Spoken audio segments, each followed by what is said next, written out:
Of addiction, a problem that plagued him for decades, putting him in and out of rehab. And our Juju Chang is here with more on that. Good morning, Juju. Good morning, Robin. You know, it's a tragic truism that we all kind of know in our gut that depression and substance abuse also go hand in hand. And Robin Williams often made self-medicating a punchline to a lot of his jokes, but he also knew through years of personal suffering that it was no joking matter. You wouldn't know it from all the hilarious roles he conjured up on screen, like Mrs. Doubtfire and The Birdcage. Men sneeze. But off-screen, legendary actor Robin Williams was tormented by addiction for decades, a dark demon he frequently joked about on stage. And alcohol is especially dangerous for people like myself, alcoholics. Or you can say ethanol challenge, whatever you want to call it. But it wasn't just alcohol, abusing cocaine in the early 80s, but quitting after his friend John Belushi's fatal overdose in 1982, telling Barbara Walters in 1989 that that moment was a wake-up call. You know, here's a guy who was probably one of the toughest, strongest people you could ever meet, and he's taken out, you know, and it basically it cleaned up a whole generation of people, because this guy was as strong as anybody you could ever meet. When we hear about people using drugs, most of the time they use them to get a high. Yeah, for me it was basically it was a great way of escaping. It was a great way to cut off from people.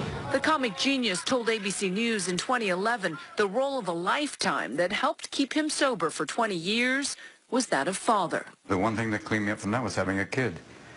That's immediate, if that's the same of, you know, and I didn't have any rehab or any, you know, any groups. But after those 2 decades of sobriety, Williams says he sampled some whiskey in 2006, and within a week, he was hooked. His family reportedly staged an intervention. He spoke about the grip of addiction with Diane Sawyer just 2 months after leaving rehab. Oh, wait, quiet time. Good, though. I'm back. People say, how do you feel? With my fingers. It's just alcohol? Just alcohol. That's enough, really. To talk about it as caused by something that... It's not caused by anything. It's just there. Lays in wait and for the time when you think, it's fine now. I'm okay. And then... Beep. And then the next thing you know, it's not okay. You're standing at a precipice and you look down. There's a voice, and it's a little quiet voice that goes, jump. It's the same voice. The same voice goes, just one.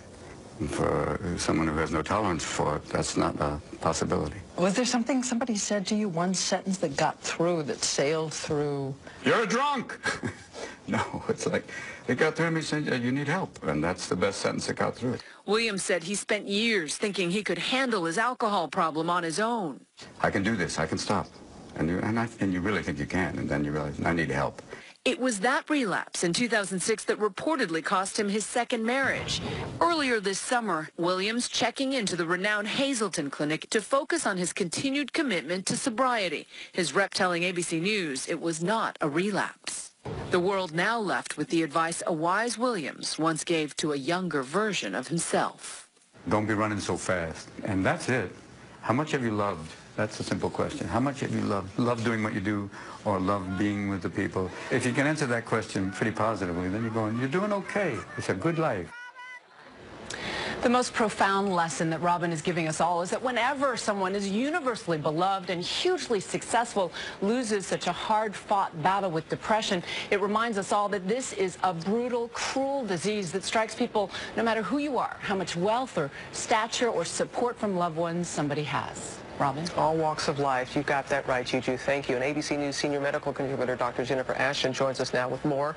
Addiction, depression, people want to know what exactly is that relationship? Well, it's very complicated, and we do see quite often they can exist in parallel. I mean, of course, depression can lead to addiction, and addiction can lead to depression, but they can be 2 parallel disease processes, and when one or both are out of control, they can spiral precipitously downhill very quickly with life-threatening and fatal consequences. We knew so much more about Robin Williams' addiction. We talked openly about that, but not about the depression. We can talk about cancer. We can talk about all these different types of diseases and ailments, but when it comes to depression, Jen, it seems like there's a stigma attached. Why is that, and how do we get past it? Well, we have to get past it, and it's something that existed when I was in medical school. It exists today, and we keep seeing these well-known figures again and again with their lives lost because in many ways we as a society are not really that equipped to handle embracing something that doesn't have a scar.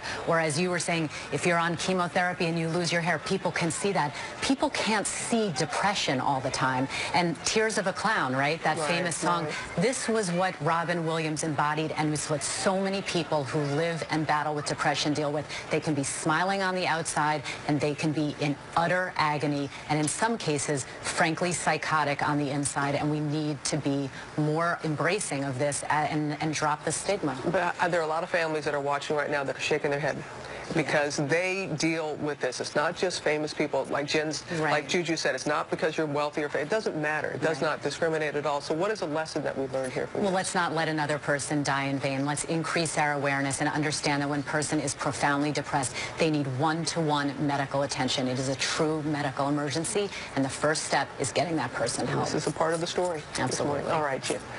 Thanks so much. You bet. Appreciate that. Time again for the weather.